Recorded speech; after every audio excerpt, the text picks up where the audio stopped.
Before we start, know that a summary of what we're going to see today in this video will be available on my GitHub account, and a link will be provided in the description below. So now let's dive in. The first thing you have to do is to pip install yFinance, which is a package of Yahoo Finance, and you import it as YF. This is like a convention. Then you also import pandas and date.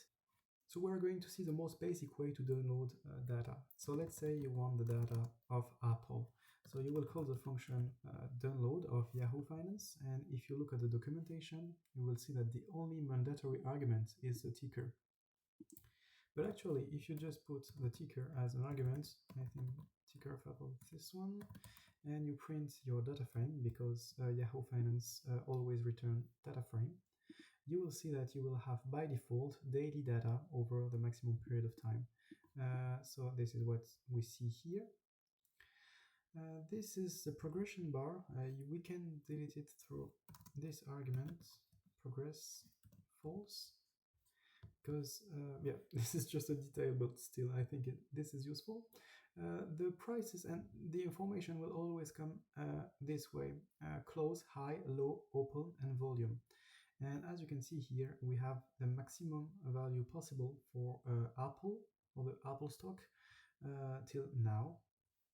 And this is what we see here in the documentation. Like if you don't fill interval, by default it's 1D for 1 day, and if you don't fill period by default it's max, so maximum of course.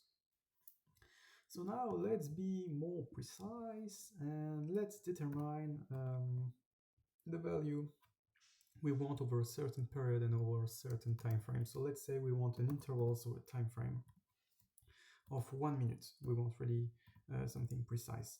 And let's say we want over a period of maybe 10 days or maybe 5 days, because I think you cannot download more than 7 days with a time frame of 1 minute only. So now let's see what we have. And see, we have what we asked for, of course. And as you can see here, you don't have any more the progression bar because you wrote progress equals false.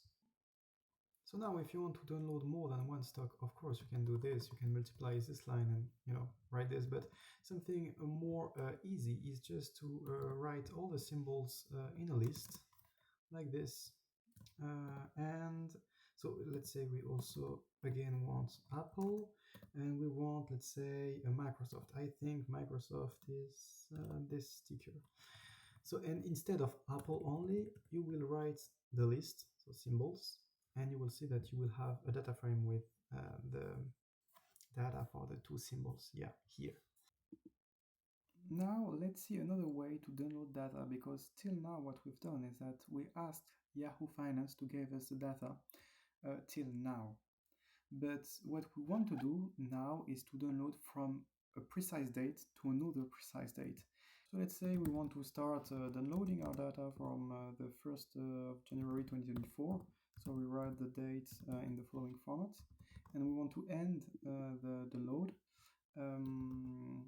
at the 1st of January 2025, let's say. So we transform periods in start equals start, so our variable, and also in end equals end. But of course, you can replace the variable by this. I mean, it's the exact same thing.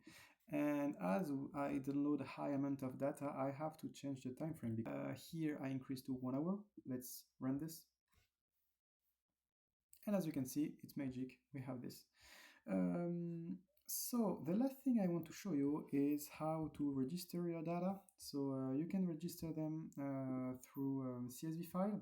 So you can just basically do a basic operation.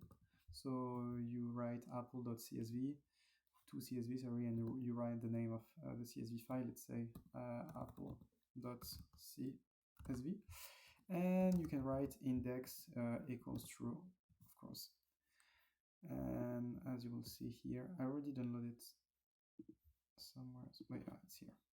So as you can see, you have your data here. This is basically what I'm going to upload on my GitHub account. This is what we've seen today. So the function with only one argument, only one ticker, sorry. Here 2 tickers, here the dates, and of course each and every time how to convert your data frame to a CSV file. If you're interested in this topic, don't forget to subscribe. Soon I will make some videos about MetaTrader 5, which is a better tool to download data. I mean, very interesting one, and you can trade on it and so on. So this will be very interesting for sure. So I'm saying you bye-bye, and thank you for your attention.